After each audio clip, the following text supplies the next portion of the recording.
Akala ko, si Papa lang ang sisigaw ng pangalan ko. Akala ko, yung pamilya ko lang ang mag-aabot ng bulaklak, yung usual na roses o kaya carnations na binibili nila sa dangwa. Pero yung bumungad sa akin pagbaba ko ng stage, hawak ang diploma kong pinaghirapan for 4 long years, ay isang baukwet ng paborito kong stargazers. At hindi galing kay mama o papa. Mas lalong hindi galing sa mga kapatid ko. Then who? NBI scanned the crowd, a bit disoriented pa from the applause and the blinding lights. Then I saw him. Nakatayo siya medyo sa gilid, near the exit, ngumiti, yung iting parang-parang ang tagal na niyang hinihintay itong moment na to, Tito Miguel.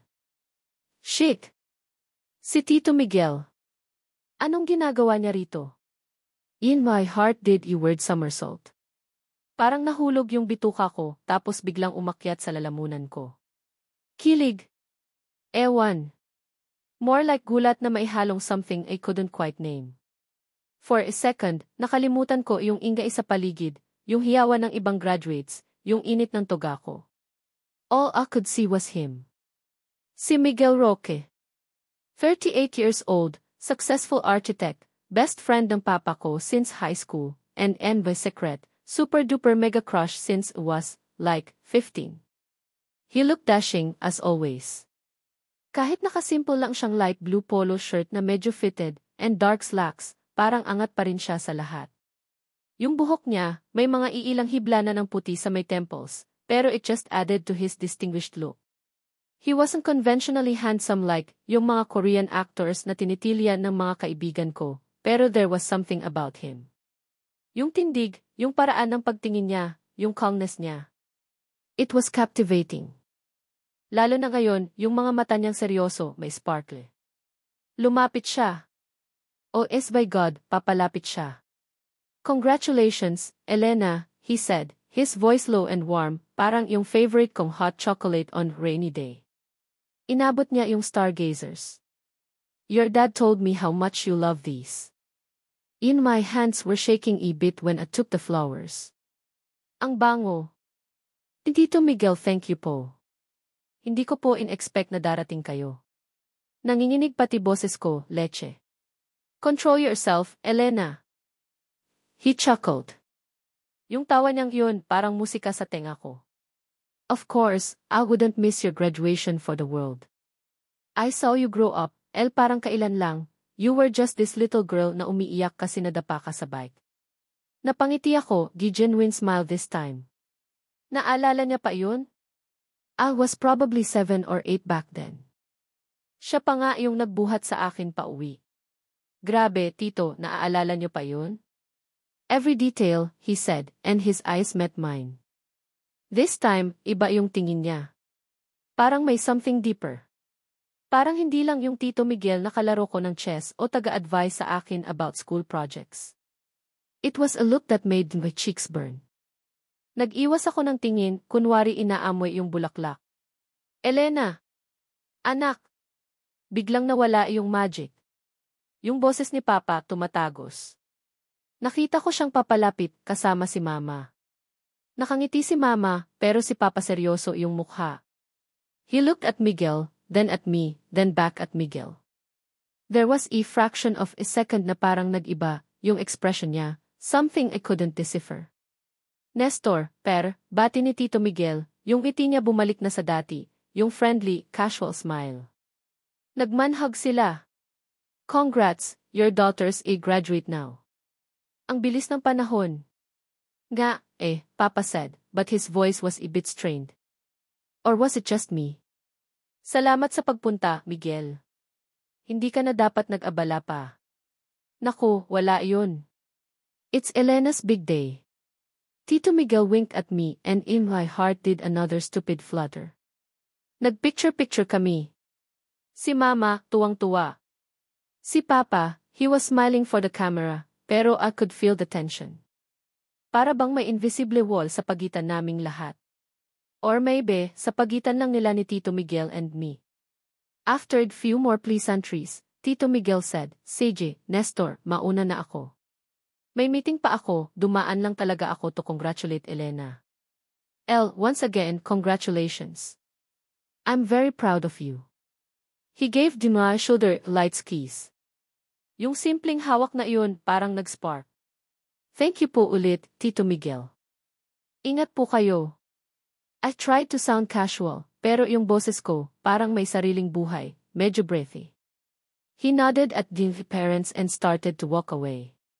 Pinanood ko siyang maglakad palayo, yung likod niyang matipuno, yung confident strides niya. There was a strange pang in the chest, mixture of kilig and something else lungkot. Hindi ko alam. Elena. Napalingon ako kay Papa. Nawala na yung ngiti niya. Yung mga mata niya, matalim. Halika nga muna dito. Hinila niya ako bigla, medyo malayo sa crowd, papunta sa may backstage area na medyo tahimik. Si Mama, sumunod, yung mukha niya, nag-aalala. Papa, ano ba? As tried to pull the arm away, pero mahigpit yung hawak niya. Medyo napahiya ako, baka may makakita. Anong ibig sabihin noon, Elena? He asked, his voice low but firm. Yung tipo ng boses na alam mong galit na siya. Ang alin pa? In my heart started to pound again, this time with fear. Yung tinginan niyo ni Miguel. Yung ngitian niyo. Don't treat me like an idiot, Elena. Nakita ko. Napalunok ako. Pa, wala yun. Nag-congrats lang naman siya. Nagpapasalamat lang ako. The voice was barely a whisper. Nagpapasalamat. His voice rose a bit. Elena, kaibigan ko yan. Matanda na yan sayo. Halos kasing edad ko na nga yan. Anong akala mo, hindi ko napapansin yung mga pasulyap-sulyap mo sa kanya nitong mga nakaraang taon? Oh, God. Napapansin niya pala. All this time, I thought I was being discreet. Yebef cheeks burned with shame. Papa, hindi po. Huwag mo nang ituloy, he cut me off, his jaw tight. Ayokong makikita kang masyadong malapit kay Miguel. He's my friend. He's like an uncle to you. Hanggang doon lang yun. Naiintindihan mo. Parang may kung anong pumiga sa dibdib ko. Uncle. Yes, he was Tito Miguel. Pero yung nararamdaman ko, it wasn't exactly nizzly affection. And the way he looked at me earlier or was just imagining things. Baka nga. Baka yung kilig ko lang yung nag-overdrive. Oo po, Papa, I mumbled, staring at my shoes. Yung magandang bouquet ng stargazers, parang biglang ang bigat dalhin. Mabuti nang malinaw tayo, he said, a little softer this time, but still firm. Para sa ikabubuti mo rin to, anak. Ayokong masaktan ka. At ayokong masira ang pagkakaibigan namin ni Miguel dahil lang sa mga kalokohan. Kalokohan. That's what he called it in by feelings, yung pintig ng puso ko, kalokohan lang pala. Mama put a hand on in my arm. Nestor, tama na yan. Graduation ng anak mo, huwag mo namang sirain. Her voice was pleading. Papa sighed, running a hand through his hair. Pasensya na. Pero kailangan niyang maintindihan. Elena, he looked at me, his eyes serious, pangako mo sa akin, lalayuan mo si Miguel in any way that's not strictly platonic. Bilang pamangkin sa tito. Okay. I nodded, unable to speak. Parang may bara sa lalamunan ko. Good. Halika na, bumalik na tayo doon. Baka hinahanap na tayo ng mga tita mo. Inakbayan niya ako, yung gesture na parang everything's okay now, pero I felt more confused and hurt than ever. Pagbalik namin sa crowd, the eyes instinctively searched for Miguel again. Nakita ko siya, malapit na sa may parking lot. He paused for a moment, lumingon siya sa direksyon namin. Our eyes met, just for a split second, across the sea of people. He gave a small, almost imperceptible nod, and then he got into his car and drove away. Naiwan akong nakatitig sa kawalan, yung amoy ng stargazers parang lalong tumindi. Graduation ko to, dapat masaya ako. Pero bakit parang may tinik na bumaon sa puso ko? At bakit, sa kabila ng lahat ng sinabi ni Papa, yung huling tingin na iyon ni Tito Miguel parang may ibig sabihin?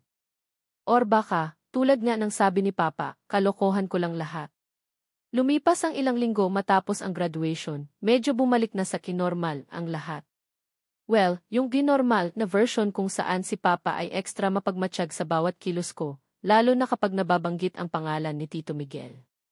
Which, thankfully, ay hindi naman madalas.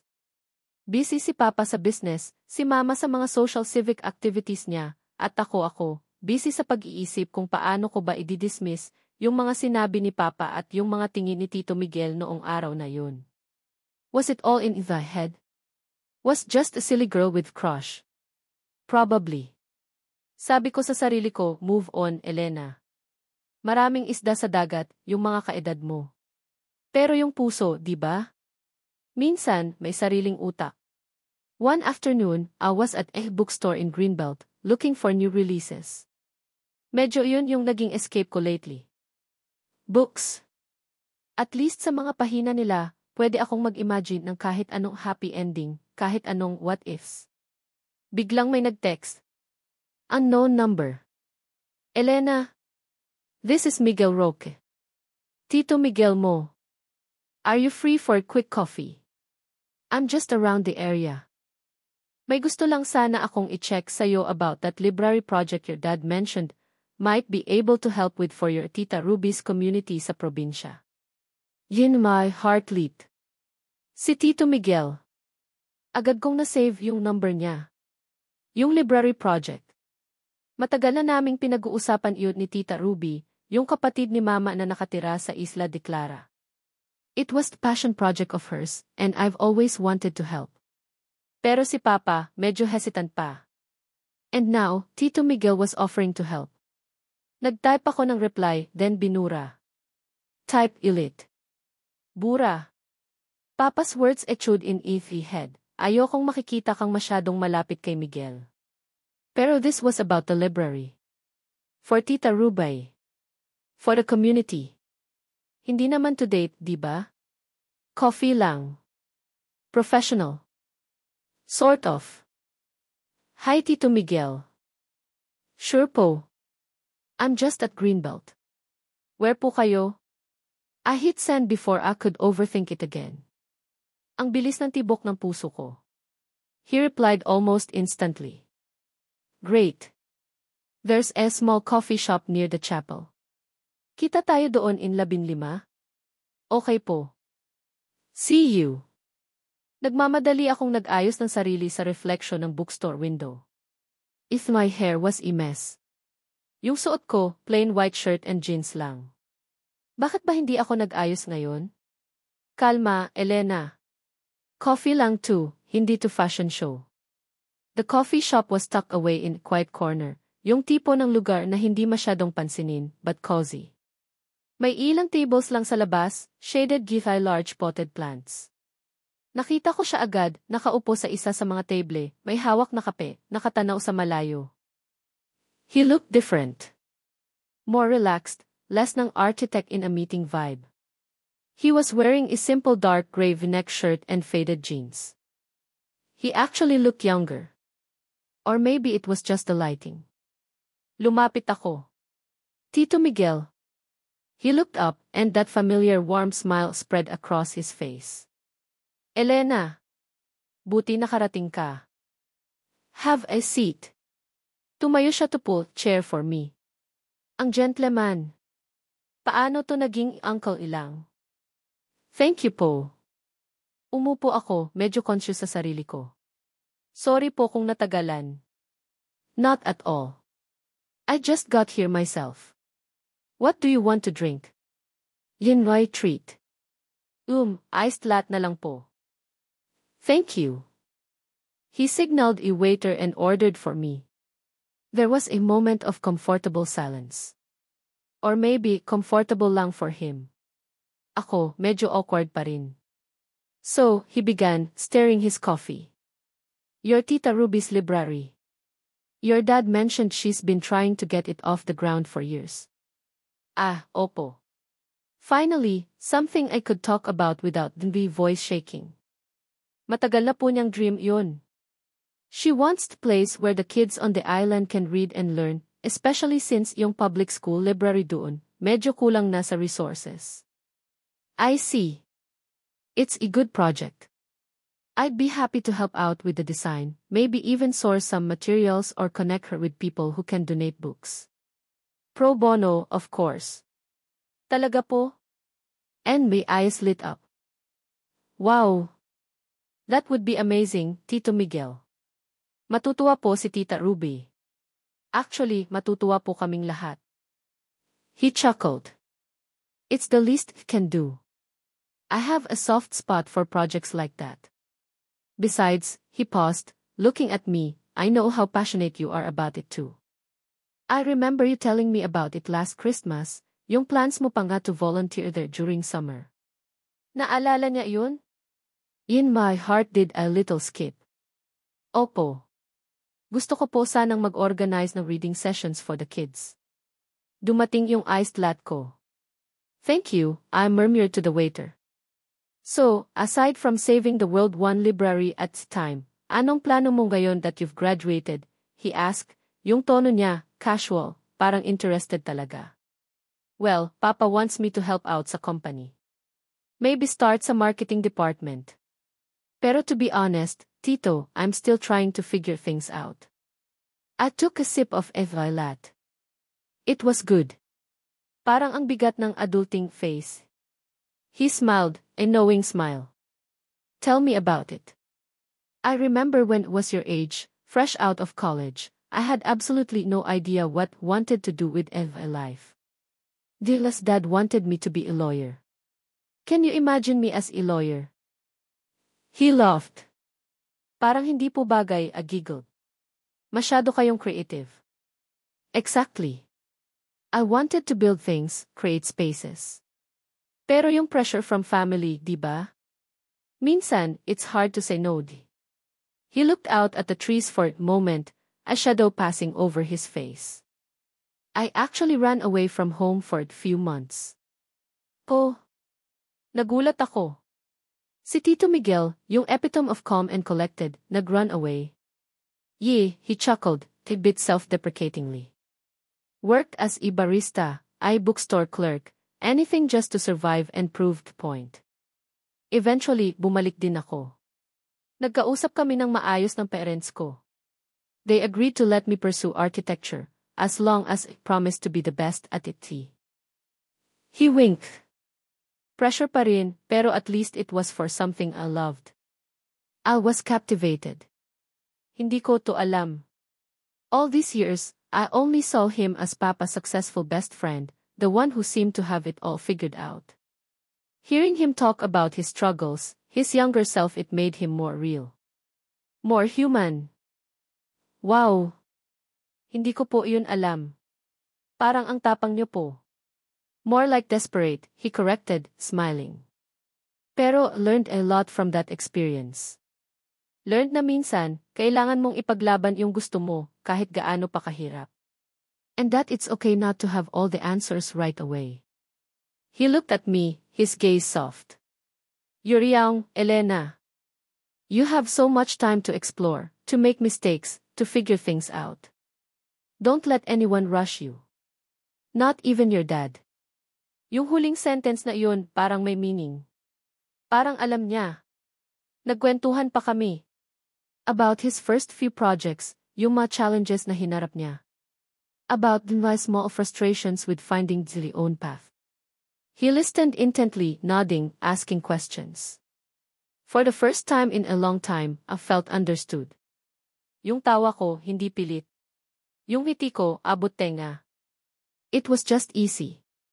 Being with him was easy. At one point, I was gesticulating wildly while telling a funny story about a college professor, and his hand accidentally brushed against his on the table. Pareho kaming medyo nagulat. Parang may kuryenteng dumaloy, mabilis lang pero naramdaman ko. Oh, sorry po, I stammered, quickly pulling his hand back. And my cheeks felt hot. He just smiled, eyes small, almost a smile. It's okay. His eyes lingered on mine for a second too long, and yung pintig ng dibdib ko, nag-iba na naman ang ritmo. This wasn't just Tito Miguel anymore. This was Miguel. We talked for almost 2 hours. Parang ang bilis ng oras. It felt like minutes. Nang mapansin namin na medyo dumidilim na, saka lang kami natauhan. Naku, Tito, I should probably get going. Baka hanapin na ako ni Papa, I said, a little reluctantly. Ayoko pa sanang matapos yung usapan. Right, of course. He signaled for the bill, pinigilan ko siya. Ako na po, Tito. Sobrang thank you po sa time and sa offer niyo for Tita Ruby's library. Elena, it's fine. Indoy treat, remember. He insisted. And it was nice talking to you. Really nice. We should do this again sometime. Strictly about the library, of course, he added, playful glint in his eyes. My heart fluttered. Oh, opo. For the library. I smiled. Nang iabot ng waiter yung bill, mabilis na kinuha ni Tito Miguel yung maliit na paper slip, yung resibo, at nilagay sa wallet niya. Pero may isa pang copy, yung merchant copy, na naiwan sa table. Bago pa niya mapansin, mabilis kong dinampot at nilagay sa bulsa ng jeans ko. Ewan ko ba, parang souvenir? Or maybe, para lang may concrete proof na nangyari tong hapon na to, na hindi ko lang to in-imagine. Nagpaalam kami. Ingat ka, Elena, he said, his voice softer than usual. Kayo rin po, Tito Miguel. Thank you po, Elite. Habang naglalakad ako palayo, papunta sa taxi stand, parang lumulutang ako. Yung ngiti ko hindi maalis sa labi ko. Yung mga sinabi niya, yung tingin niya, yung aksidenteng pagdikit ng kamay namin, everything replayed in my mind. Coffee lang dapat to, pero bakit may ganitong pintig? Bakit parang ang saya-saya ko na ewan? Pag-uwi ko sa bahay, medyo late na. Dinner time. Naabutan ko sila Papa at Mama sa dining table. Elena, anak, saan ka galing? Kanina ka pa namin hinihintay, sa lubong ni Mama, medyo worried yung boses. Ah, Ma, sorry po. Nag-mall lang po with some friends. Medyo na traffic pa uwi. I tried to sound as casual as possible. Papa looked at me, his eyes narrowed. Friends? Sinong friends? Mga kaklase ko po dati. I avoided his gaze. Ayokong magsinungaling pero mas ayokong magpaliwanag. Kumain kami. Tahimik lang ako pero yung utak ko ang ingay. Paulit-ulit yung mga moments namin ni Tito Miguel sa coffee shop. Pagkatapos ng dinner, umakyat agad ako sa kwarto ko. I changed into his pajamas, and as he was emptying his jeans pockets, nahulog yung resibo ng kape. Yung maliit na piraso ng papel. Yung ebidensya ng ikalokohan ko, according to Papa. I was about to crumple it and throw it away nang biglang bumukas yung pinto ng kwarto ko. Walang katok-katok.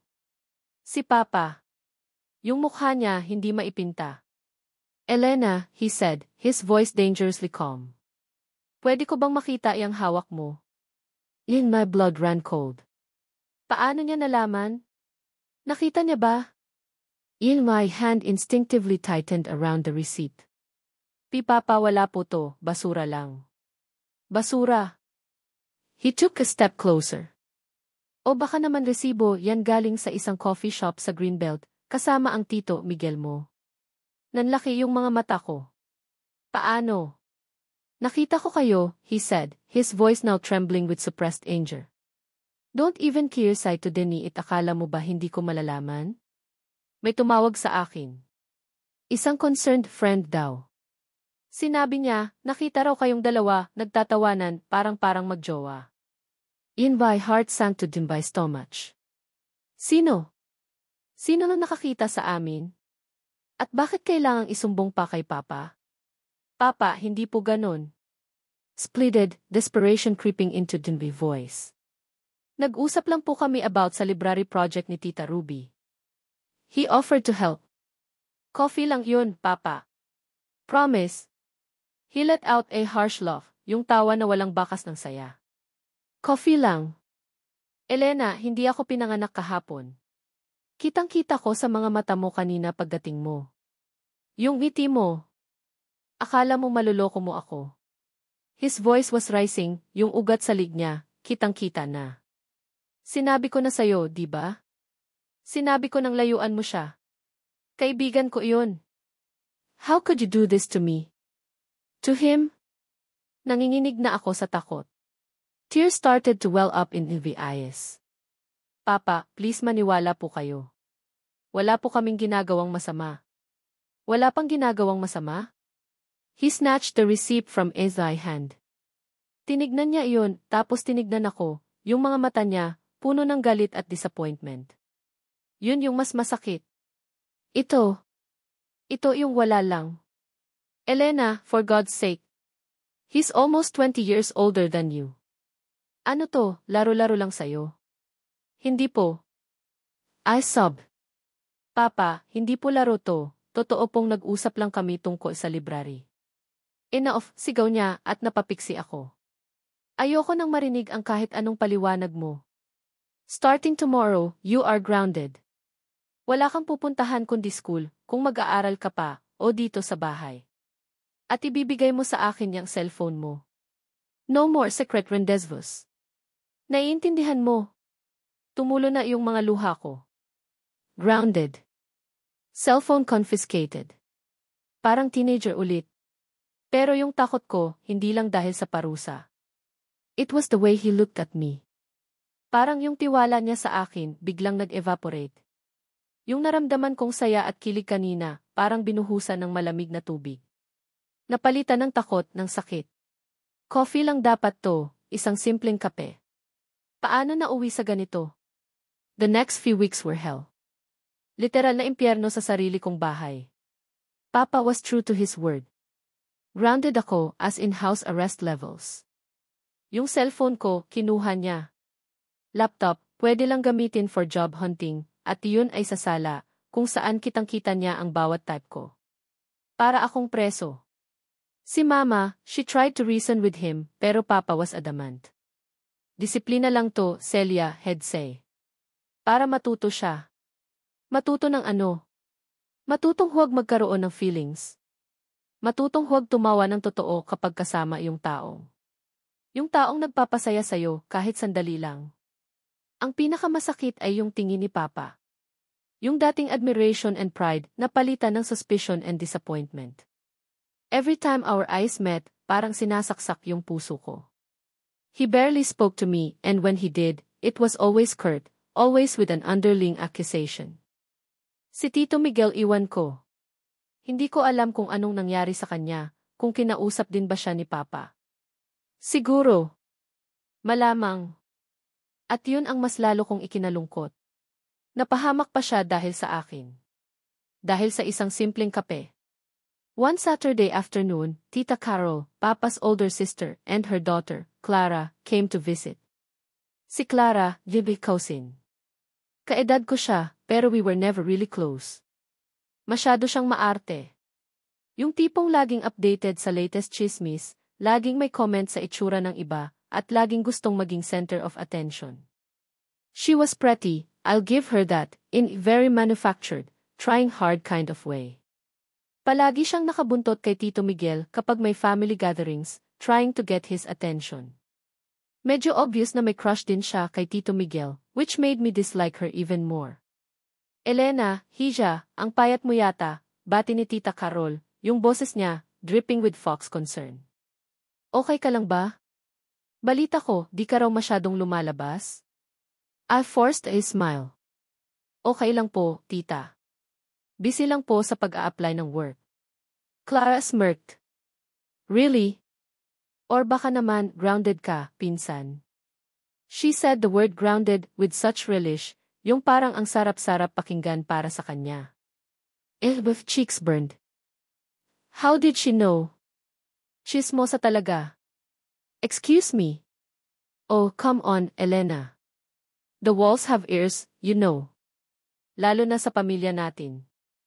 She leaned closer, lowering her voice conspiratorially, but loud enough for me to hear clearly. Narinig ko usapan nila Tito Nestor and Daddy. Something about you and Tito Miguel. She emphasized his name, her eyes glinting with malice. My heart pounded. Ito na nga ba sinasabi ko? Family chismis spreads faster than wildfire. Wala kang alam, Clara, I said, trying to keep the voice steady, kahit na gusto ko na siyang sabunutan. Oh, I think you know enough, she purred. Nakita ka raw nila sa Greenbelt, looking so cozy together. Ano yun, Elena? Secret date. Akala ko ba, Tito ang tawag mo sa kanya? Yung dila niya, parang patalim. It was a meeting about Tita Ruby's library project, I insisted, vivid voice rising despite myself. He offered to help. Yun lang yun. If meeting. Clara raised two perfectly sculpted eyebrow. For 2 hours. Sa isang secluded coffee shop. With all the laughing and. Yung mga tinginan niyo raw. Come on, Elena. Hindi ako bobo. Napatayo ako. Hindi mo alam ang sinasabi mo, Clara. You're just making things up. She challenged, a smug look on her face. Then why are you so defensive? Kung wala lang yun, bakit ka nagagalit? Hindi ako galit. I yelled, then immediately regretted it great. Now I sounded even more guilty. Mama came rushing in from the kitchen. Ano nang kaguluhan to? Clara, Elena, ano nang nangyayari? Wala po, Tita Celia, Clara said sweetly, yung ngiti niya, parang anghel, pero yung mga mata, demonyo. Nagkakamustahan lang kami ni Elena. Tinatanong ko lang siya kung bakit parang ang lungkot niya lately. Baka raw may heart problem. She giggled. Nanggigil ako. Heart problem. Ang kapal ng mukha niya. Clara, that's enough, Tita Carol interjected, though she didn't sound very convincing. Parang medyo natutuwa pa nga siya sa ginagawa ng anak niya. I couldn't take it anymore. Excuse me po, I mumbled, then practically ran up to the room, slamming the door shut. Napasandal ako sa pinto, humihingal. Tears of frustration pricked in my eyes. Bakit ba kailangang manghimasok ng ibang tao? Bakit kailangang gawing issue ang lahat? Lalo akong naparanoid. Sino yung concerned friend na tumawag kay Papa? Was it Clara? Or her mom? Kilala sila sa pagiging intrigera. Or baka naman, isa sa mga kaibigan ni Papa na nakakita sa amin at na-misinterpret yung situation. A few days later, I managed to sneak few minutes on Mama's old tablet. Desperada na ako. I needed to know. I tried searching for Miguel's architecture firm online, hoping to find an email address, anything. Baka sakaling pwede ko siyang i-message, to apologize, to explain. Pero wala akong makitang direct contact niya. Then, I remembered. Facebook. Baka may Facebook siya. I typed his name. Miguel Roque. Several profiles appeared. Yung isa, mukhang luma na. Yung isa, private. Then I saw it profile with picture of him, leaning against a blueprint, smiling faintly. It looked recent. Public. In my heart hammered against the ribs. Should I? Anong sasabihin ko? What if Papa finds out? Pero yung desire to connect, to somehow clear the air, was too strong. I clicked on Add Friend. Tapos, Send Message. My fingers hovered over the virtual keyboard. Anong sasabihin ko? Hi Tito Miguel, sorry na grounded ako dahil sa'yo. Ang awkward. I settled for something simple. Hi Tito Miguel.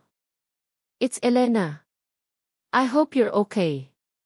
I just wanted to say sorry if our coffee meeting caused any trouble. It wasn't my intention. I hit send. Tapos, para akong nabunutan ng tinik, pero at the same time, kinabahan ako ng todo. What if he didn't reply? What if he blocked me? What if galit din siya sa akin? The seen notification never came. Days turned into a week. Walang reply.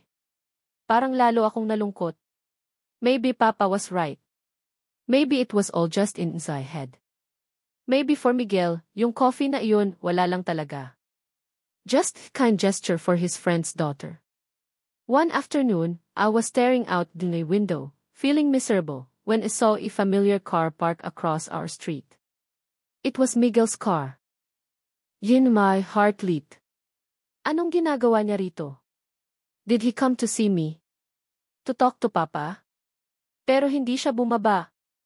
He just sat there, inside his car, looking at our house.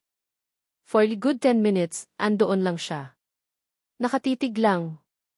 Tapos, biglang may isa pang kotse na huminto sa tapat ng bahay namin. Bumaba si Clara. In my blood ran cold. Si Clara. Anong ginagawa niya rito ulit? Clara walked towards Miguel's car. Nakita kong nag-usap sila through the car window. Hindi ko marinig, pero kitang-kita ko yung mga gestures ni Clara. Yung tawa niya, yung pag-flip niya ng buhok. She was obviously flirting with him. At si Miguel, he was just listening, yung expression niya, hindi ko mabasa from this distance. After a few minutes, Clara leaned closer, parang may ibinulong. Then she laughed again, high-pitched, annoying laugh. Miguel nodded, then slowly drove away. Hindi man lang siya sumulyap sa bintana ko, kung saan alam niyang malamang nandoon ako. Clara watched him go, triumphant smirk on her face. Then, she looked up, straight at the window. Our eyes met. She knew who was watching. Mumisi siya, yung ising ng aasar, yung ising parang sinasabing, akin siya. Wala ka ng pag-asa. Tapos, itinaas niya yung phone niya, as if taking a picture of me, or maybe just pretending to. Then she turned and sashayed towards our gate, probably to visit again and spread more venom. Napaatras ako mula sa bintana, yung dibdib ko parang pinipiga. Hindi ako bobo, Elena. Paulit-ulit yung sinabi ni Clara sa utak ko. Bakit sila magkausap? Anong sinabi ni Clara sa kanya? At bakit parang ang dali lang kay Miguel na iwasan ako, na baliwalain yung message ko, na hindi man lang subukang kausapin ako o si Papa. A wave of jealousy, so potent and unexpected, washed over me. Selos? Kay Clara? Impossible. Pero yung kirot sa puso ko, hindi maikakaila. He was there, right outside, but he didn't even peer aside to see me. Instead, he was talking to her. Maybe Papa was right all along. Maybe Miguel really just saw me as a kid, di pamangkin. Maybe that afternoon coffee, yung mga ngiti niya, yung mga tingin niya, yung pag-aalala niya, maybe it was all just politeness. Maybe yung tipintig na naramdaman ko, akin lang yun. Isang malaking, one-sided, stupid crush. And Clara, she was there, ready to pick up the pieces, ready to offer herself to him. Yung tipo ng babaeng bagay sa kanya, according to society standards. Mature, sophisticated, or at least, trying to be, and definitely not his best friend's daughter. I sank onto my bed, feeling defeated. Yung konting pag-asa na nabuo sa puso ko, parang biglang naubos. Yung lungkot, mas lumalim pa. This wasn't just about being grounded anymore. This was about realizing that maybe, just maybe, the connection I thought we had was never really there. Later that evening, Papa came into my room. His expression was still stern, but there was something else in his eyes. Resignation. Pity. Elena, he said, his voice flat. Miguel called me earlier. In my heart skipped a beat. Pipo. Anong sabi niya? He apologized, Papa said, looking away. For the misunderstanding at the coffee shop. He said he was just trying to be helpful regarding your Tita Ruby's project. He assured me na wala siyang ibang intensyon. Na he sees you as a niece, nothing more. A niece. Nothing more. Yung mga salitang yun parang sampal. Parang final nail sa coffee ng mga ilusyon ko. He also said, Papa continued, still not looking at me, that it would be best if he kept his distance for a while. Para maiwasan na raw ang gulo. Para sa ikabubuti ng lahat. Kept his distance. So, yun na yun. He was choosing to stay away. Because of me. Because talking to me, even for a simple coffee, caused too much trouble. Hindi ako nakapagsalita. Parang may bumara sa lalamunan ko. Yung mga luha na kanina ko pa pinipigilan, nag-uunahan ng bumagsak. Papa sighed. Elena, alam kong mahirap to para sa'yo. Pero ito ang tama. This is for the best, see. He awkwardly patted my shoulder. Magpahinga ka na. He left the room, closing the door softly behind him. Naiwan akong umiiyak, yakap-yakap yung unan ko. Hindi ako bobo. Alam kong may something dun sa coffee shop. Alam kong hindi lang yun mislay affection. Pero ngayon, everything was a mess. Clara was in the picture, Papa was angrier than ever, and Miguel. Miguel decided to retreat. To leave me to deal with this alone. Yung lungkot naging sakit. Yung selos naging hopelessness. Maybe this was a sign, maybe, talagang hindi kami para sa isa't isa. Ignis, nothing more. Paulit-ulit yung mga salitang iyon sa utak ko, parang sirang plaka. Miguel was keeping his distance. For the best daw. Best para kanino? Para sa kanya? Para kay Papa? Definitely not for me.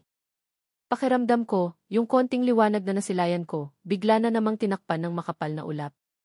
The house arrest continued, pero this time, may kasama ng matinding sama ng loob. Hindi na lang yung simpleng grounded na parusa, it felt like it was being emotionally suffocated. Papa's disappointment was a heavy blanket, and Clara's smug, knowing glances whenever she visited, which was becoming more frequent, were like little daggers. She'd make sure to drop hints about how she and Tito Miguel were getting along so well, or how he was so thoughtful for helping her with some project. Bawat salita niya, parang langis na binubuhos sa apoy ng galit at sakit na nararamdaman ko. One evening, during another tense family dinner, where the silence was louder than any argument, Clara, with her impeccable timing for stirring trouble, announced, "Guess what, Tito Nestor, Tita Celia. Tito Miguel invited me to be his date for the Architects Guild Ball next month. Isn't that exciting?" Her voice was sickeningly sweet, her eyes darting towards me, gauging the reaction. Nabitawan ko yung kutsara ko. It clattered loudly against in my plate. The Architects Guild Ball. Yun yung event na palaging pinag-uusapan ni Papa at Tito Miguel. Prestigious. Important. At si Clara ang date niya. Not just any date, but his date. Papa looked surprised, then a slow smile spread across his face. Talaga, Clara? That's wonderful news. Miguel needs good companion for events like that. Mabuti naman at pumayag ka. He glanced at me, silent, see, this is how it should be, look in his eyes. My blood boiled. The audacity.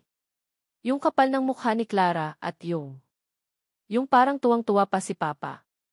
It was a slap in the face. As deliberate, calculated move to hurt me. And Miguel, how could he? Matapos niyang sabihin he sees me as Ignis, ito yung gagawin niya. Makikipag-date kay Clara, knowing full well how she felt about him, and how I felt. Wow, Clara, that's great, I said, jibbly voice dripping with sarcasm I couldn't contain. Bagay na bagay kayo. Pareho kayong professional. Clara's smile faltered for a second, then she recovered. Of course, Elena. Unlike some people, I know how to act of age and appreciate a man like Tito Miguel for his maturity. Another jab. That was it, the final straw. Yung pasensya ko, yung lahat ng pinipigilan kong galit at sakit, sumabog. Act your age.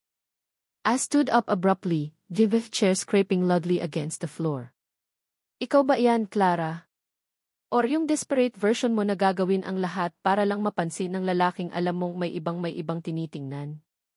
Yin's voice was shaking, not with fear this time, but with pure, unadulterated rage. Elena! Papa's voice was a thunderclap. Umupo ka. Ano ba yung pinagsasabi mo? Hindi pa. I faced him, tears blurring the vision. Pagod na ako. Pagod na akong magpanggap na okay lang ang lahat. Pagod na akong tratuhin na parang bata na walang alam, na walang karapatang masaktan. Wala kang karapatang bastusin ang pamangkin mo at ang kaibigan ko. Papa retorted, his face red. Bakit pa? Kasi totoo yung sinasabi ko. I shot back. Kasi ayaw niyong marinig na yung perfect na arrangement niyo may nasasaktan. Si Clara, ginagamit lang si Tito Miguel para sa status niya. At si Tito Miguel, he's a coward for letting this happen, for not even having the decency to talk to me properly. How dare you call Miguel's coward? Papa slammed his fist on the table. Wala kang alam sa mga desisyon niya. He is doing what's best for everyone. Best for everyone. O best para sa'yo, pa? Yung voice cracked. Para hindi masira yung friendship niyo. Para hindi ka mapahiya. Pa, anak mo ako. Hindi mo ako pag-aari. Hindi mo ako pwedeng kontrolin ng ganito. I'm 22 years old, for God's sake.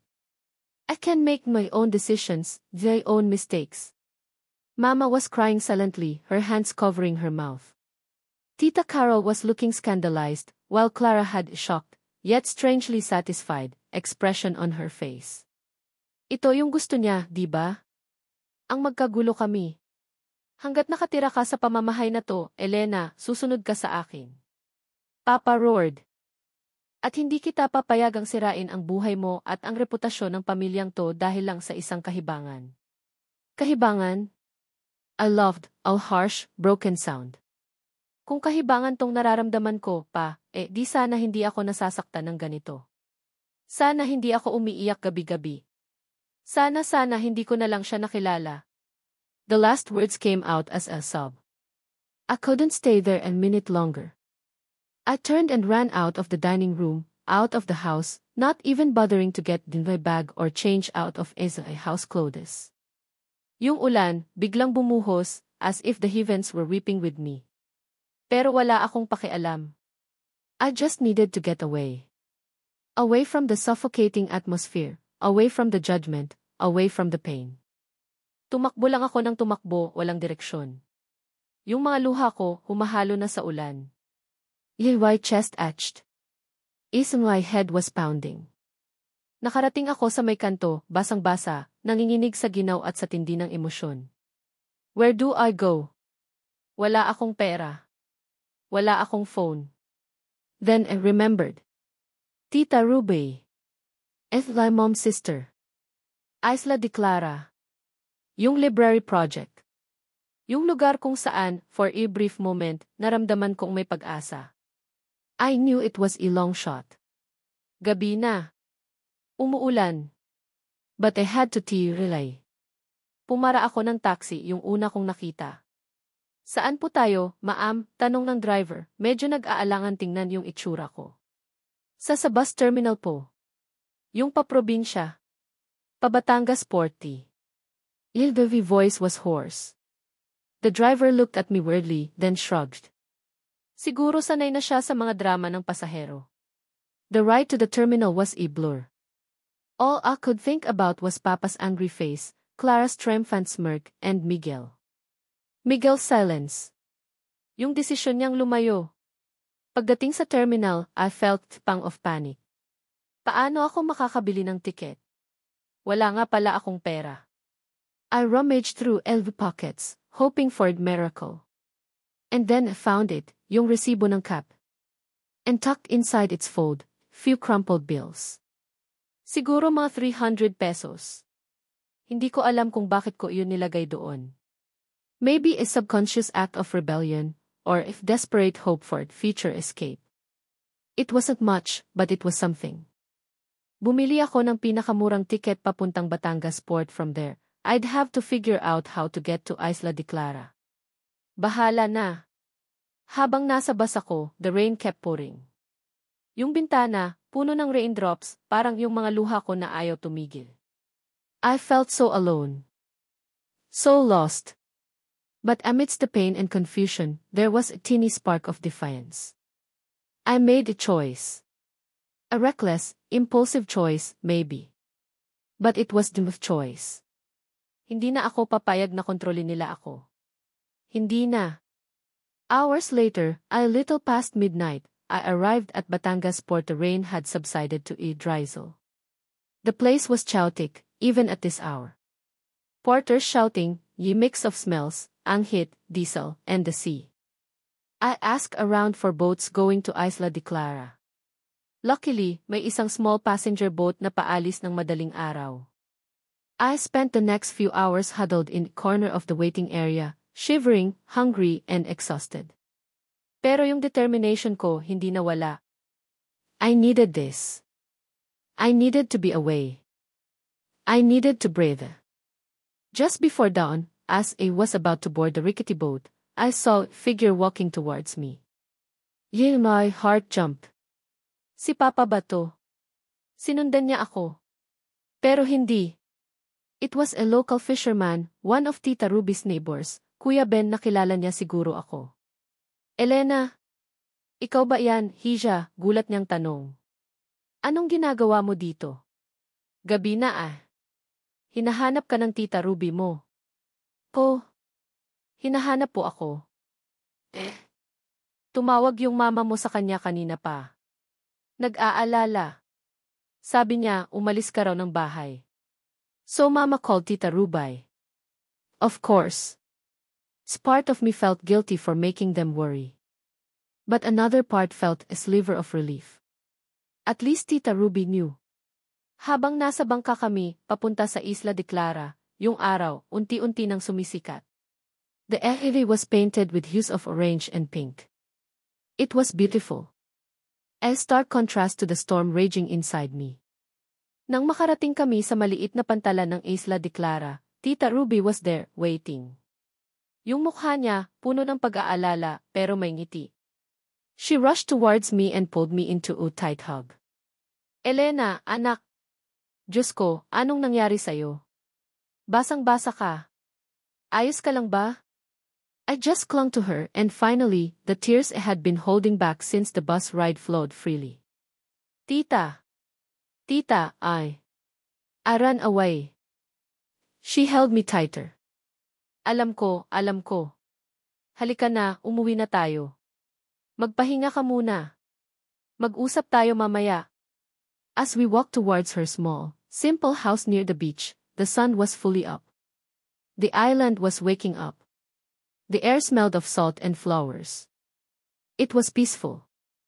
So different from the suffocating atmosphere of our house in Manila. Pagdating sa bahay ni Tita, pinagtimpla niya ako ng mainit na tsokolate at binigyan ng tuyong damit.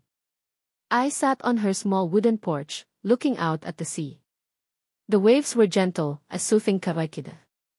Later that morning, after I had rested a bit, Tita Ruby sat beside me. So, she began gently, gusto mo bang ikwento sa akin kung anong nangyari? And so it did. I told her everything. About Miguel, about Papa's anger, about Clara, about the fight. I cried, I ranted, I poured out all my frustrations. Tita Ruby just listened patiently, nodding, sometimes sighing, but never interrupting. When it was done, felt lighter. Exhausted, but lighter. Hi, Elena, Tita Ruby said, shaking her head slowly. Ang hirap ng sitwasyon mo. Pero naiintindihan kita. She took thy hand. Alam mo, yung papa mo, mahal ka niyan. Sobra. Kaya lang, minsan, yung pagmamahal niya, naso-suffocate ka na. He's scared, Elena. Scared for you, scared of what people will say, scared of losing his best friend. Pero tita, paano naman ako? I asked, with a voice still thick with emotion. Paano naman yung nararamdaman ko? Alam ko, anak. Alam ko. She squeezed my hand. Pero minsan, kailangan din nating intindihin kung saan sila nanggagaling. Hindi ibig sabihin tama sila. Pero kailangan nating intindihin. She paused, then looked at me seriously. Pero ang tanong ngayon, Elena, anong gagawin mo? You can't stay here forever, hiding. You have to face this. Pero this time, on your own terms. On Isay's own terms. Yun yung gusto ko. Hindi ko pa po alam, tita, I admitted. Pero isa lang ang sigurado ko. Ayoko nang bumalik doon hanggat hindi nila ako naiintindihan. Hanggat hindi ako binibigyan ng espasyo para huminga. Tita Ruby smiled. Then stay here for as long as you need. Mag-isip ka. Magmuni-muni. Find yourself again, Elena. Yung totoong Elena, hindi yung Elena na hinuhulma ng papa mo o ng kung sino paman. I looked out at the sea again. The waves were calm. For the first time in a long time, I felt a glimmer of hope. Maybe this escape, this impulsiveness, was exactly what needed. This chance to heal, to think, to grow. Meanwhile, back in Manila, I could only imagine the chaos. Papa was probably furious. Mama, worried sick. And Miguel. I found a small, wear notebook and pen in Tita Ruby's living room. I started to write. Not to diary, but a letter. A letter to Miguel. Hindi ko alam kung kailan o paano ko to maipapadala sa kanya. Baka nga hindi na. But needed to write it down. Miguel, began. I don't know if you'll ever read this. As don't even know Kaive I'm writing this. Maybe because I have so many things I want to say and I can't say them to your face. Not anymore. You said you were keeping your distance for the best, but your distance, it hurt.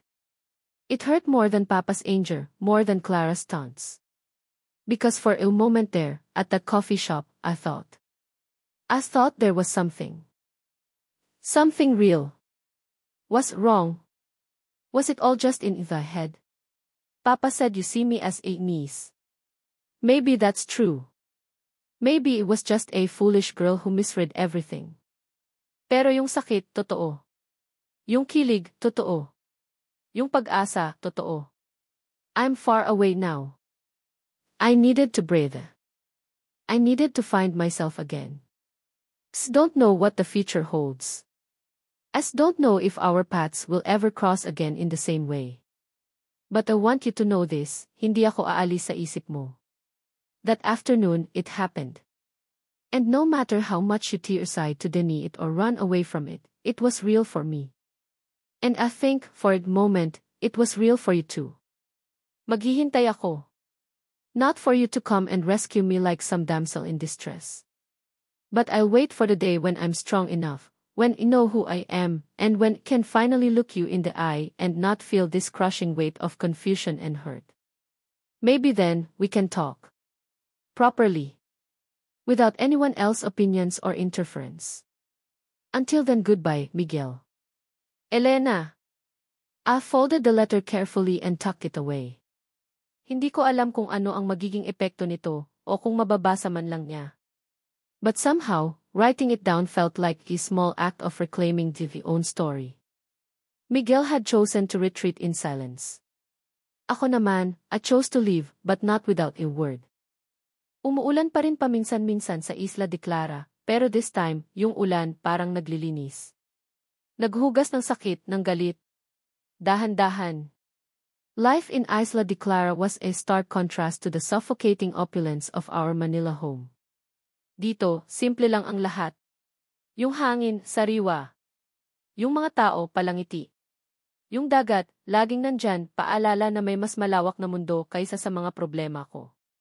Tita Ruby gave me space, but she was always there, a steady, comforting presence. Hindi niya ako pinilit bumalik, hindi niya ako hinusgahan. She just understood. I spent my days helping her with chores, walking along the beach, reading books from her small collection, and volunteering at the local elementary school. Yung library project, medyo na-stall dahil sa mga nangyari, pero hindi nawala sa isip ko. It became my small mission. Nagsimula akong mag-solicit ng book donations from Tita Ruby's friends in nearby towns, nag-organize ng munting storytelling sessions para sa mga bata. It wasn't much, but it gave me a sense of purpose. Unti-unti yung sakit sa dibdib ko nababawasan. Yung galit napapalitan ng acceptance. Paminsan-minsan tumatawag si Mama. Her voice would be laced with worry, sometimes with a hint of Papa's frustration relayed through her. I would assure her was okay, that just needed time. Hindi ko pa kayang harapin si Papa. Hindi pa. Si Miguel. I tried not to think about him, pero mahirap. Lalo na kapag gabi at yung tunog lang ng alon ang naririnig ko. Yung sulat na ginawa ko para sa kanya, nakatago lang sa ilalim ng unan ko. A silent testament to what was, and what could have been. Minsan, tinititigan ko iyon, nag-iisip kung may paraan ba para makarating yun sa kanya. Pero para saan pa? He made his choice. Almost 3 months had passed since I ran away. 3 months of healing, of rediscovering myself. Yung Elena na sumakay ng bus papunta dito, umiiyak at basang-basa sa ulan, iba na sa Elena ngayon. I was still hurting, yes, but was also stronger. More determined. One afternoon, Tita Ruby came home from the bayan, town proper, looking excited. Elena, may good news ako. Ano po yun, tita? I asked, looking up from the book he was reading. May nag-donate para sa library natin. Malaking tulong to. Her eyes were sparkling. Talaga po? Sino daw po? My heart felt a little lighter. Finally, some progress. Hindi ko pa alam yung buong detalye, pero isang foundation daw from Manila. Sila na raw ang bahala sa construction ng building at sa mga initial na libro. Isn't that wonderful? Wow! That's amazing, tita. Parang miracle. I couldn't help but smile. After all the setbacks, ito na. The next few weeks were a blur of activity. May mga dumating na engineers at construction workers. They started clearing a small patch of land near the community center, donation from the local barangay captain. Tita Ruby was ecstatic, busy coordinating with everyone. Ako naman, I tried to help in any way I could, offering snacks and drinks to the workers, helping list down the needed supplies. The construction was surprisingly fast. Within a month, a simple but sturdy one-story building stood where there was once just cogon grass. It wasn't grand, but it was perfect. May malalaking bintana para sa natural light, a small porch, and a spacious interior. Then, the books started arriving. Boxes and boxes of them. Brand new children's books, encyclopedias, storybooks, even some novels for older readers. Parang Pasko. The whole community was excited. Yung mga bata hindi na makapaghintay. Finally, the day of the inauguration arrived. It was a simple affair. The mayor was there, some local officials, and of course, the townsfolk, especially the children. Tita Ruby asked me to say a few words. Kinakabahan ako, pero I managed to thank everyone who made the library possible. This library, I said, with voice a little shaky, is more than just a building with books. It's a place of hope, a place of dreams. Para sa lahat ng kabataan dito sa Isla de Clara, sana po ay maging inspirasyon ito sa inyo para mangarap ng mataas. There was a round of applause. Tita Ruby hugged me, tears in her eyes. Salamat, Elena. Hindi to mangyayari kung wala ka. Naku, tita, kayo po ang may ideya nito, I replied, smiling. After the short program, Tita Ruby, the mayor, and a representative from the Key Foundation were supposed to unveil the library's name, which was covered in white cloth. This was the part Tita Ruby was most excited about. She said the foundation wanted it to be a surprise. As they pulled the cloth away, Jimba breath hitched. Yilai heart stopped. Nakatatak sa pader, in simple, elegant letters, Roque Learning Center, for Elena. Roque. Roque. Parang nanigas ako sa kinatatayuan ko. SB eyes blurred. Hindi pwede. Tita Ruby gasped beside me, then looked at me, her eyes wide with a mixture of shock and dawning realization. The crowd started murmuring, then clapping. Pero ako, wala akong marinig. All I could see was that name. Roque. And then, for Elena. No, this couldn't be. Si Miguel. Siya yung foundation. Siya yung nagpagawa nito. Para sa akin. And my legs felt weak. Parang gusto kong tumakbo. Gusto kong magtago. Yung lahat ng progress na akala ko nagawa ko sa pag-move on, parang biglang nag-unravel. Elena. Anak, okay ka lang? Tita Ruby's voice sounded distant. I couldn't speak. I just shook my head, tears streaming down my face. Tumalikod ako at naglakad palayo, as fast as I could, away from the cheering crowd, away from that name on the wall. Didn't know where I was going. I just needed to be alone. Nakarating ako sa may dalampasigan, sa medyo secluded part, kung saan ako madalas mag-isa. I sank onto the sand, hugging the knees, and let the sobs rack my body. Uy, bakit niya to ginawa? After everything. After saying he just saw me as a niece. After choosing to stay away? Ano to? Is this his way of apologizing? Or is this another way to control me, to remind me of what I couldn't have? Yung halo-halong emosyon, gulat, galit, lungkot, at yung bawal na kilig, nag-uunahan sa dibdib ko. My mind was a mess. Maya-maya, naramdaman kong may tumabi sa akin. Hindi ako lumingon. Akala ko si Tita Rube. Elena! That voice. Yung boses na yun. Yung boses na ilang buwan ko nang sinusubukang kalimutan, pero hindi ko magawa. Dahan-dahan akong lumingon. And there he was. Miguel. Nakatayo, a few feet away from me, looking older, more tired, but still the same Miguel na nagpatibok ng puso ko. He was wearing a simple white linen shirt and khaki shorts, his hair slightly disheveled beside the sea breeze. His eyes were filled with an emotion I couldn't quite decipher. Pagsisisi. Lungkot. Pag-asa. Hindi ako makapagsalita. Nakatitig lang ako sa kanya, yung mga luha ko, patuloy pa rin sa pag-agos. He took a tentative step closer. Can I sit here? He asked, his voice soft, almost whisper. S didn't answer. S didn't know what to say. What was he doing here? How did he find me? He took denied silence as a yes and slowly sat down on the sand, maintaining respectful distance between us. For a long moment, walang nagsasalita. Ang maririnig lang ay yung hampas ng alon at yung sarili kong pusong kumakabog ng malakas. Maganda yung library, he finally said, looking out at the sea. Yung design mo, yung concept, it was perfect. My head snapped towards him. Design ko? He nodded. Naalala mo yung mga sketches na pinakita mo sa akin noon? Yung dream library mo? I still have them. Ginawa ko lang yung best ko to bring it to life. My mind raced back. Years ago, when I was still in high school, showed him some childish drawings of a library wanted to build someday. Simple lang yun, pero nandoon lahat ng gusto ko, malalaking bintana, reading nooks, a small garden.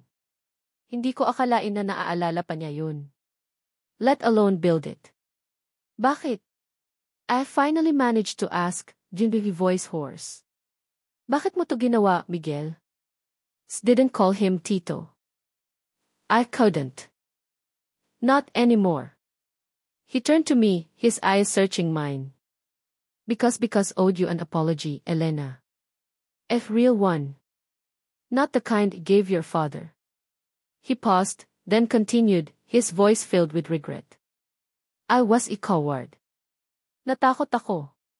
Natakot ako sa sasabihin ng papa mo, sa sasabihin ng ibang tao. Natakot ako sa nararamdaman ko. My heart skipped a beat. Natakot ako sa nararamdaman ko.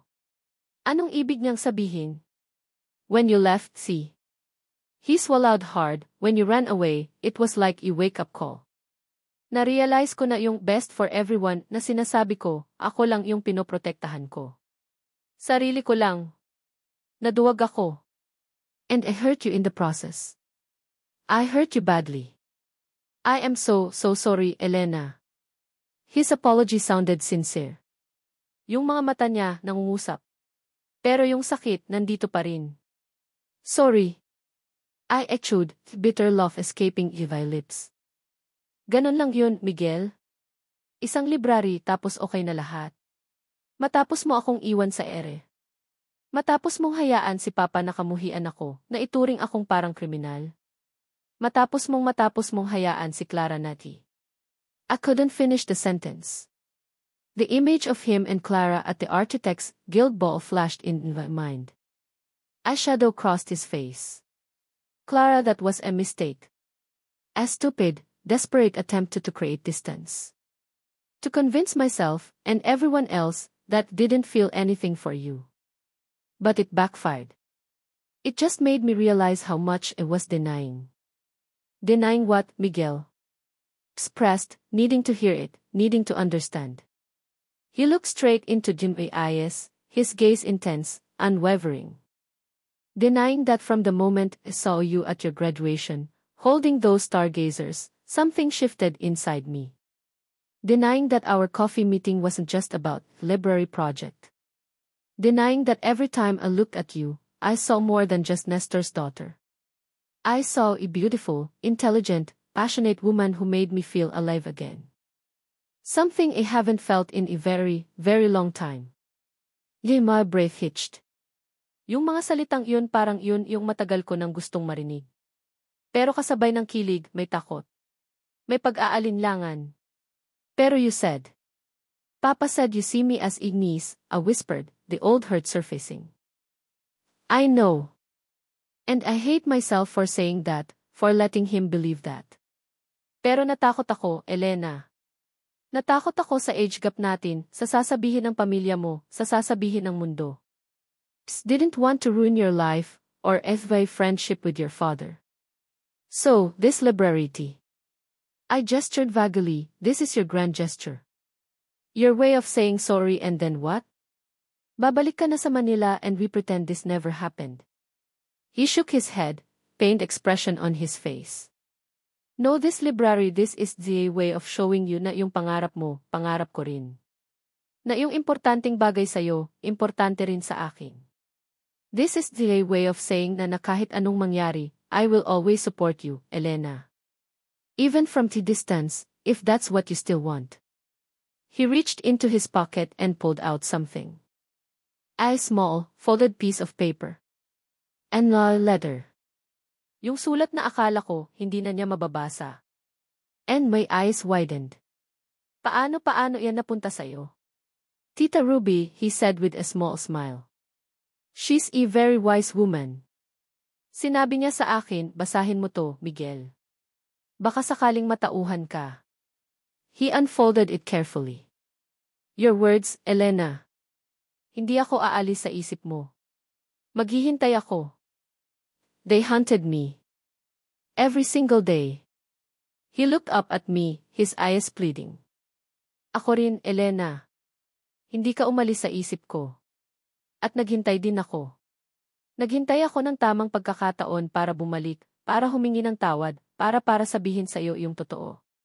He paused, took deep breath, then said the words that made the world stop. Mahal kita, Elena. Mahal kita, noon pa. Kahit hindi ko pa inaamin sa sarili ko. Mahal kita kahit walang pangalan yung nararamdaman ko noon. Mahal kita, and I'm so tired of denying it. The world seemed to fade away. All I could hear was his voice, his confession. Mahal kita. 3 simple words, but they held so much weight, so much emotion. Yung puso ko parang sasabog. Tears welled up in the eyes again, but this time, they were different. Tears of relief. Of confusion. Of hope. Hindi ako sumagot agad. Masyadong maraming emosyon ang naglalaro sa loob ko. He loved me. Miguel Roque loved me. The man who was almost 20 years in my senior, thy father's best friend, the man had secretly loved for years. He must have mistaken his silence for rejection. His face fell. I understand if it's too late. If you can't forgive me. I deserve that. Pero kailangan mong malaman. I needed you to know. He started to stand up, to leave, when I finally found the voice. Miguel, I whispered, your voice trembling. He stopped, looking back at me, hope flickering in his eyes. I took deep breath. Tayo pa rin ba? The question just slipped out, raw and vulnerable. Yung tanong na matagal ko nang gustong itanong, pero natatakot akong malaman ang sagot. A slow smile spread across his face, a smile that reached his eyes, a smile that melted away all my doubts, all my fears. Kung papayag ka, Elena, he said, his voice thick with emotion. Kung papayag ka, tayo pa rin. At sisiguraduhin kong this time, wala nang hahadlang. Wala nang takot. Tayo lang. He extended his hand. I looked at it, then at his hopeful face. This was it, another crossroad. Another choice. Pero this time, hindi na ako natatakot. Placed my hand in his. His fingers closed around mine, warm and strong. Perfect fit. Yes, I whispered. Tayo pa rin. And as the sun began to set over Isla de Clara, painting the area with brilliant colors, for the first time in a very long time, felt complete. Yung pag-ibig na akala ko, bawal at imposible, ngayon may pangalan na. At yung pangalan na iyon, Miguel. Ang pag-amin ni Miguel, parang yun yung nawawalang piraso sa puzzle ng puso ko. Yung mga sumunod na araw sa Isla de Clara, parang panaginip. We spent hours talking, really talking, for the first time without fear or pretense. He told me about his struggles, his loneliness before me, yung takot niya na baka masira niya ang buhay ko o ang pagkakaibigan nila ni Papa. Ako naman, I shared the own hurts, the frustrations, and the slow process of healing went through on the island. Hindi naging madali. May mga moments ng tampuhan, ng selos na bumabalik, lalo na kapag naaalala ko, yung mga ginawa ni Clara, o yung mga masasakit na salita ni Papa. Pero Miguel was patient. He listened. He apologized, again and again, not just with words, but with actions. He helped Tita Rubay with the final touches for the library, he charmed the local kids with his stories, and most importantly, he looked at me with so much love and adoration, parang ako lang yung babae sa mundo. Yung kilig hindi nawawala. Pero alam namin pareho na hindi kami pwedeng magtago sa Isla de Clara habang buhay. We had to face Manila. We had to face Papa. Ready ka na ba? Miguel asked me one evening, as we were watching the sunset beside the beach, his arm around me. I leaned my head on his shoulder. Honestly, hindi. Natatakot pa rin ako, Miguel. Kay Papa. Sa sasabihin ng lahat. Naintindihan ko, he said softly, kissing the top of his head. Pero this time, hindi ka na mag-isa, Elena. Haharapin natin sila ng magkasama. I won't let him, or anyone, hurt you again. His voice was firm, protective. Yun yung kailangan ko. We decided to go back to Manila after a week. Tita Rubay was sad to see us go, but she was also happy for us.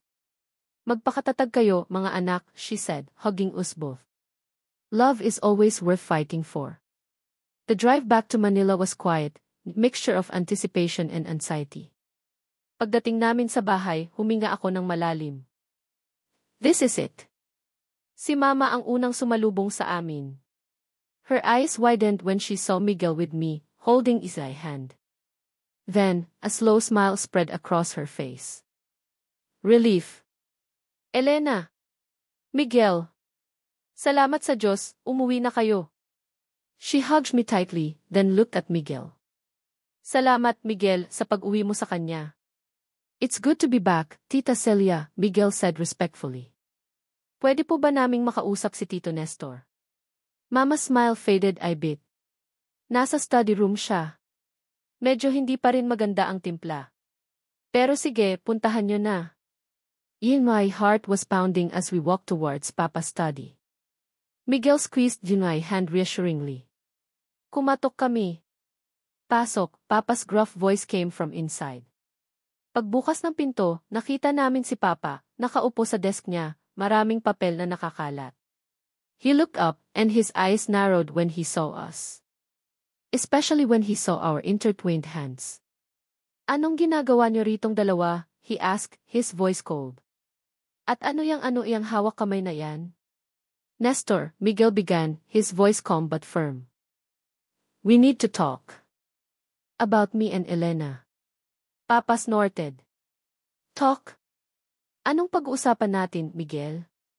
Yung kataksilan mo sa pagkakaibigan natin? O yung kahibangan ng anak ko? Pa. I couldn't help but interject. Hindi po to kahibangan. Mahal namin ni Miguel ang isa't isa. Papa slammed his hand on the desk. Mahal? Elena, ano bang alam mo sa pagmamahal? He's old enough to be your father. Miguel, ano to? Ginayuma mo ba ang anak ko? Nestor, please, Miguel said, stepping in front of me protectively. Walang sinuman ang nanggayuma. What Elena and I feel for each other is real. I love your daughter, Nestor. And I intend to marry her, with or without your blessing. Nanlaki yung mga mata ko. Marry me. Hindi pa namin yun na pag-uusapan.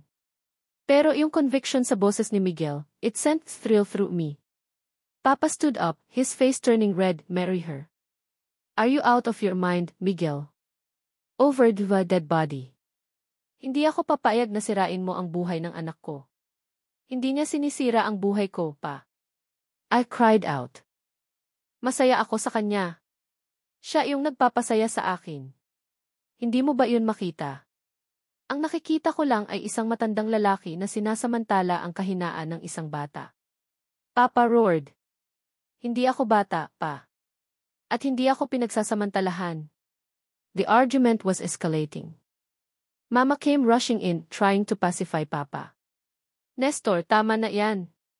Pakinggan mo naman sila. Just then, the doorbell rang. Our helper, Manang Fee, opened it and who would walk in, uninvited, but Clara. With her was Tita Carol. Great. Perfect timing for more drama. Oh, what perfect timing.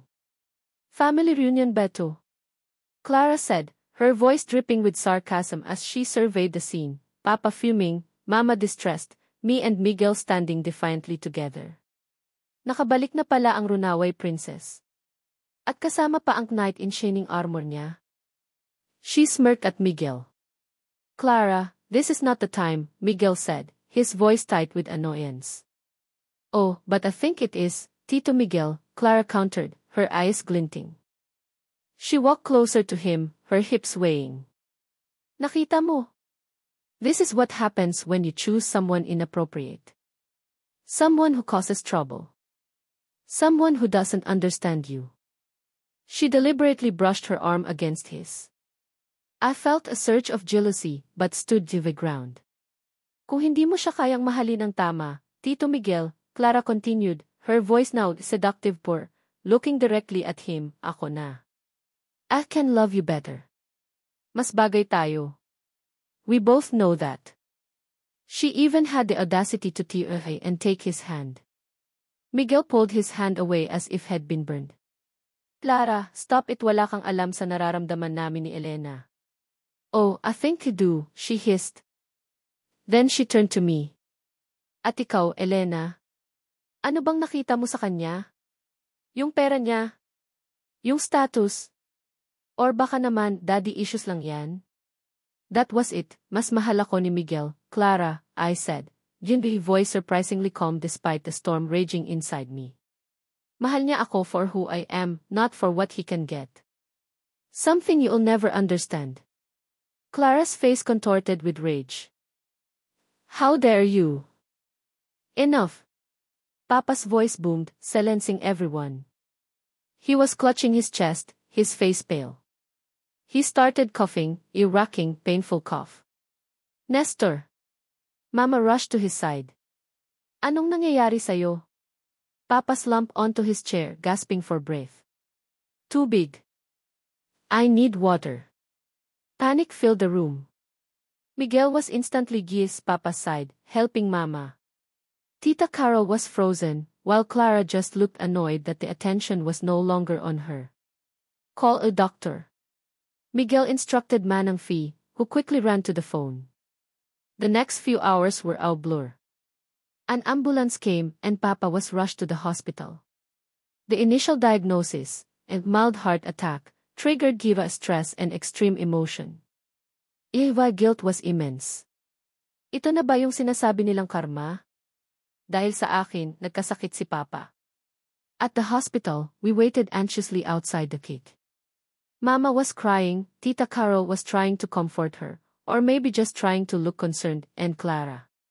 Clara was pacing back and forth, muttering about how this was all my fault.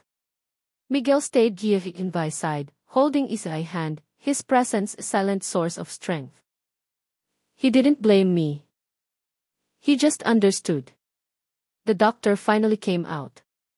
Javier is stable now, but he needs complete rest, no stress. We'll keep him here for observation for a few days. Relief washed over us, but the tension remained. Over the next few days, Miguel barely left Papa's side. I would come to the hospital, but Papa refused to see me. Ayokong makita yung batang yan, head-tail mama. Siya ang dahilan kung bakit ako nandito. It was like a knife twisting in the heart every time. Pero si Miguel, he was relentless. He would sit at Papa's bedside, even when Papa was asleep or ignoring him. He would talk to the doctors, make sure Papa was comfortable, even help the nurses with small things. One time, I saw him gently spoon-feeding Papa some congee because Papa was too weak.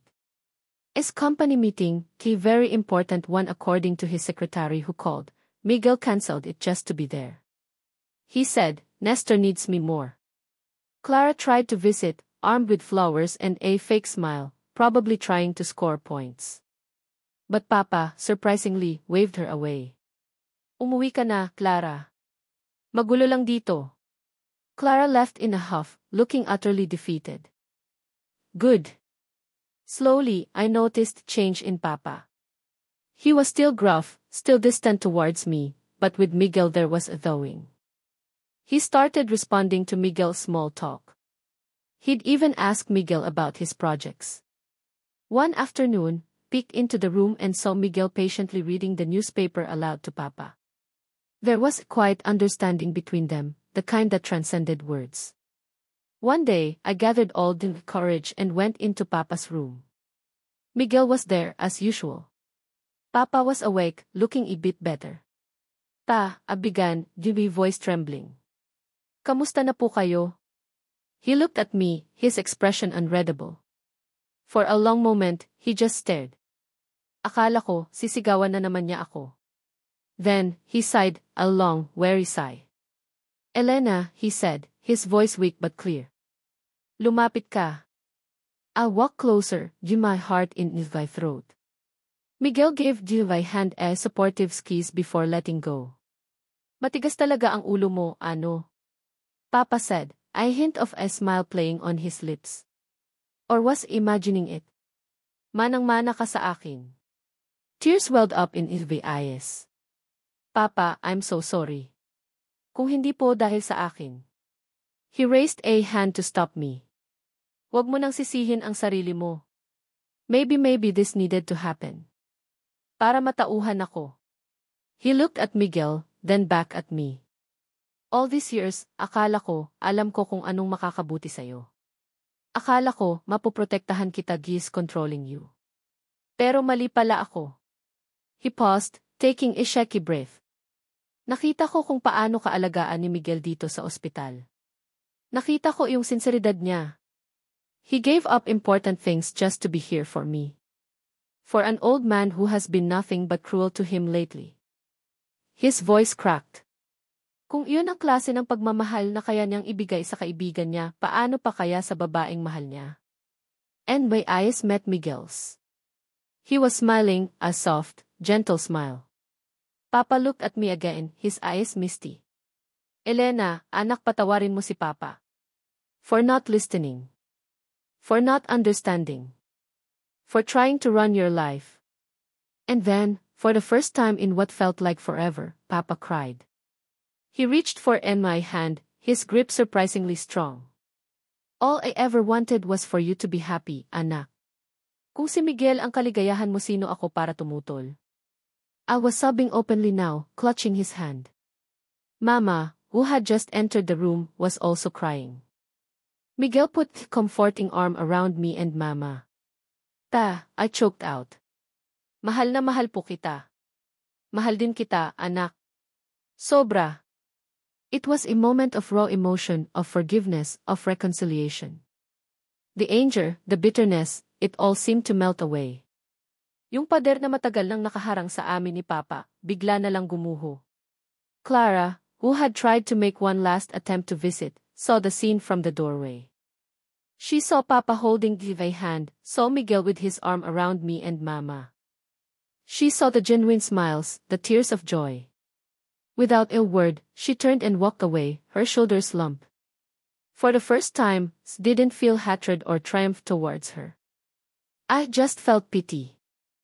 She would never understand the kind of love we shared, the kind of love that could heal even the deepest wounds. Yung sakit, napalitan ng pagpapatawad. Yung galit, napalitan ng pag-asa. This was not just about me and Miguel anymore. It was about family. It was about forgiveness. It was about a father finally seeing his daughter not as child to be controlled, but as a woman capable of loving and being loved, deeply and truly. Papa's recovery was slow but steady. Yung dati niyang sigla, unti-unti nang bumabalik, pero this time, may kasama ng bagong softness sa mga mata niya, lalo na kapag nakatingin sa akin o kay Miguel. The hospital stay, though stressful, became a turning point for our family. Nawala yung tension, yung unspoken resentments. Napalitan ng open communication, ng tawanan, at ng maraming key I love yous. Miguel was a constant presence, not just for Papa, but for me and Mama too. He'd bring Papa's favorite goto from that small carinderia Papa secretly loved, he'd listen to Mama's endless stories about her amigas, and he'd hold a hand through every doctor's update, every small fear that crept in. He seamlessly became part of our family, not just as Papa's best friend, but as Miguel. Miguel. When Papa was finally discharged, he insisted on a small family dinner at home. Celebration too, he declared. For new beginnings. During that dinner, after the main course, Papa cleared his throat. Medyo kinabahan kaming lahat. Ano na naman kaya to? He looked at Miguel, then at me. Miguel, Elena, he began, his voice a bit emotional. Alam nyo, nitong mga nakaraang linggo, marami akong na-realize. Akala ko, alam ko lahat. Akala ko, Keith is protecting Elena, Bira is shielding her from what thought was a mistake, I was being a good father. He paused, then smiled faintly. Pero yung totoo, yung mistake na yun pala yung magbibigay sa kanya ng totoong kaligayahan. And my eyes welled up. Mama was already dabbing her eyes with a napkin.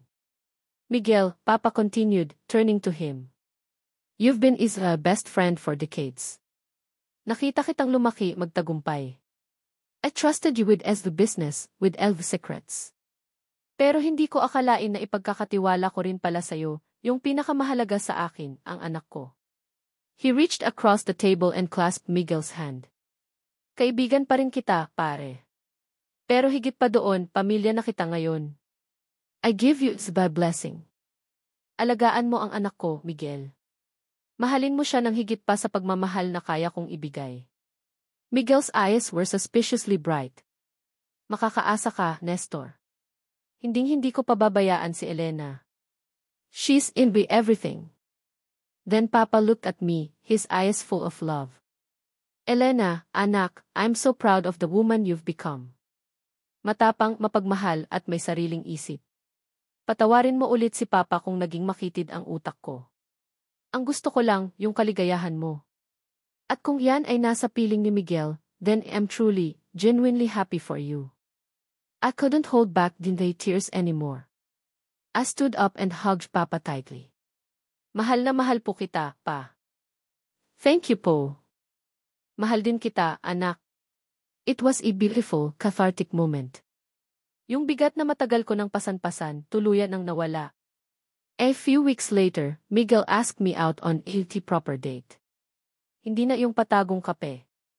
This time, he picked me up from the house, formally asked Papa's permission, which Papa granted with a wink, and took me to a quiet, romantic restaurant overlooking the city lights.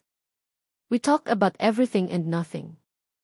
About our dreams for the future, about the library in Isla de Clara, which was thriving, thanks to Tita Ruby and the community, about silly childhood memories.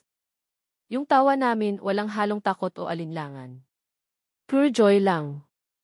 After dinner, we went for a walk in a nearby park. It was a cool evening, the stars were bright.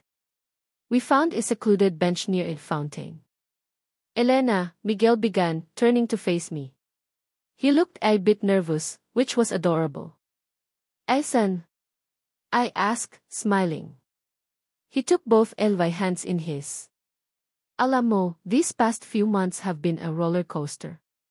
Ang daming nangyari, sakit, takot, lungkot. Pero sa gitna ng lahat ng iyon, isa lang yung sigurado ako. Ano iyon? I whispered, my heart starting to beat faster. Na ikaw yung gusto kong makasama habang buhay, he said, his eyes searching mine. Ikaw yung nagbigay ng kulay sa mundo kong dati puro blueprints at deadlines lang. Ikaw yung nagturo sa akin kung paano magmahal ulit, nang walang takot, nang walang reservations. He reached into his pocket and pulled out a small, unassuming box. Oh, my God! Ito na ba yun? Hindi to grand, Elena. Hindi to yung tipong mamahaling engagement ring na nakikita mo sa movies. Kasi yung pagmamahal ko sa'yo, hindi nasusukat sa kintab ng diamante o sa presyo ng ginto. He opened the box. Inside, nestled on a bed of velvet, was a simple ring. It wasn't made of gold or silver. It was made of yantok, rattan, intricately woven into a delicate band. Sa gitna, may isang maliit na, perfectly formed na seashell, yung klase na madalas naming pulutin sa dalampasigan ng Isla de Clara. My breath caught in my throat. It was the most beautiful, most meaningful ring I had ever seen. This ring, Miguel continued, his voice thick with emotion, represents everything that we are, Elena. Simple, genuine, and forged from something real. Yung yantok, parang yung tibay ng pundasyon natin, yung mga pinagdaanan natin. Yung seashell, yun yung Isla de Clara, yung lugar kung saan natin natagpuan ulit yung isa't isa, kung saan nagsimula yung tayo. Tears were streaming down my face. Happy tears. Elena Javier, he said, his voice dropping to a husky whisper, his eyes never leaving mine. Will you marry me?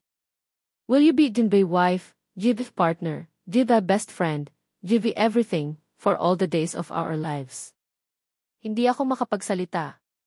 I just nodded, sobbing, laughing, a mess of emotions. Yes. Yes, Miguel.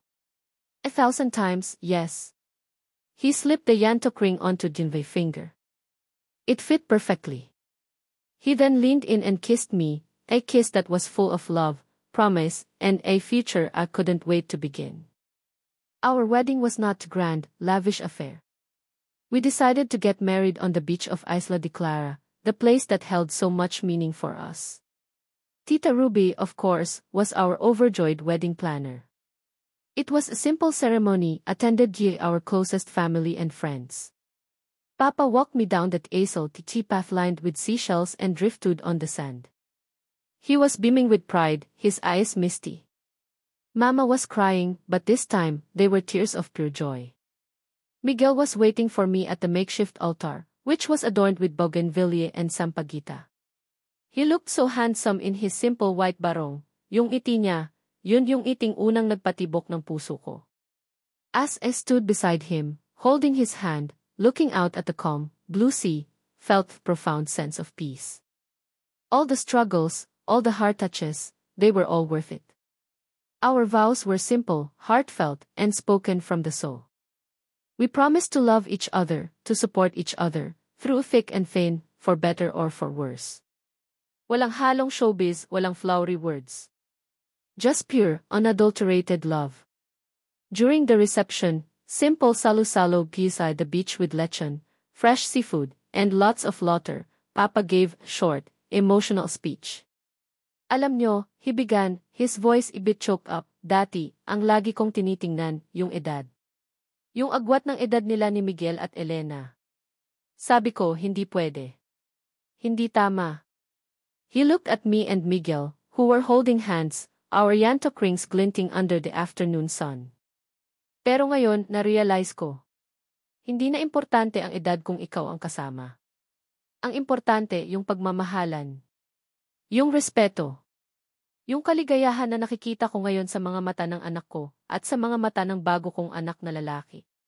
He raised his glass. To Elena and Miguel. May your love continue to inspire us all. Everyone cheered. Mabuhay ang bagong kasal. Even Clara was there. She came up to me after the ceremony, looking different. More subdued, less makeup, and a genuine, albeit small, smile on her face.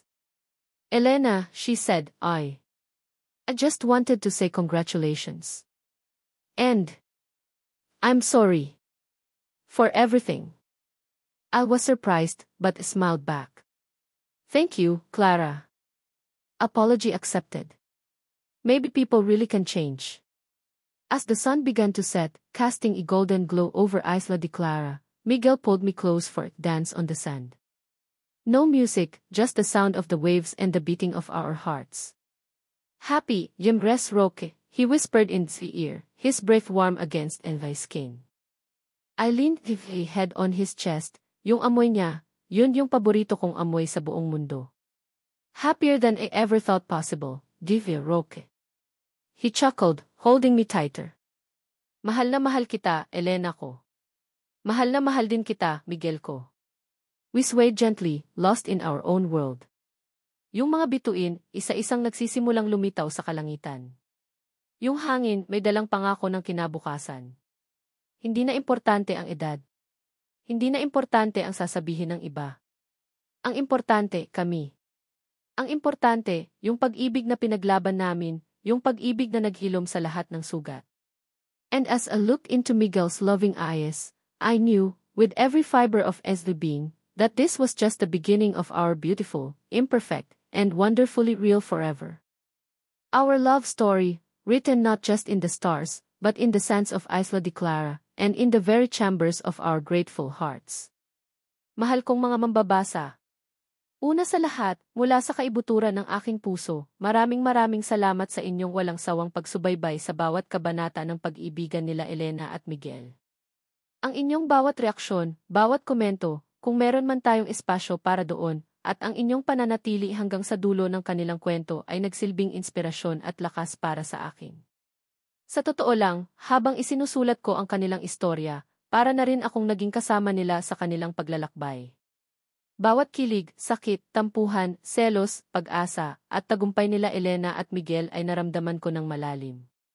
May mga pagkakataong napapangiti ako habang nagtatype, may mga oras na napapaluha, at may mga sandaling napapabuntong hininga na lang ako sa tindi ng kanilang mga pinagdadaanan. Sinikap kong isulat ito ng may puso at katotohanan na sumasalamin sa mga emosyong pamilyar sa ating lahat, lalo na sa konteksto ng kulturang Pilipino. Ang kwento nila Elena at Miguel ay hindi lamang tungkol sa isang May December love affair. Higit pa rito, ito'y isang salaysay tungkol sa tapang na magmahal ng walang takot sa husga, tapang na ipaglaban ang pinaniniwalaan, at tapang na harapin ang mga pagsubok na dala ng buhay at pag-ibig. Nais kong iparating na ang tunay na pag-ibig ay hindi nasusukat sa edad o sa kung anumang pamantayan ng lipunan. Ito'y tungkol sa koneksyon ng dalawang puso, sa pang-unawa, sa respeto, at sa pagiging handang sumugal para sa taong nagpapasaya at bumubuo sa'yo. Isa pa sa mga mensaheng nais kong iwan ay ang kahalagahan ng pamilya. Ang pamilyang minsan ay nakakasakal sa pagmamahal, ngunit sa huli ay pamilya pa ring handang umunawa, magpatawad, at tanggapin ka ng buong buo. At syempre, ang aral ng pagpapatawad, hindi lang sa iba, kundi pati na rin sa ating sarili, upang tuluyang makamit ang kapayapaan ng kalooban.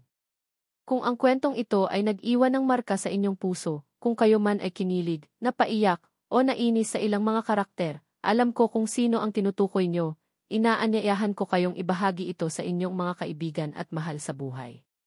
Nais ko ring mabasa ang inyong mga saloobin, ano ang inyong naramdaman? Aling bahagi ang pinakatumatak sa inyo? Anong aral ang inyong personal na napulot? Ang inyong mga komento at mensahe ay lubos kong pinahahalagahan.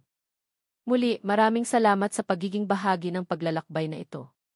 Sana'y nag-iwan ng kaunting ngiti, inspirasyon, at marahil, isang mainit na yakap sa inyong mga puso ang kwento nila Elena at Miguel. Hanggang sa mga susunod pang mga kwentong ating pagsasaluhan. Nagmamahal. Ang inyong manunulat.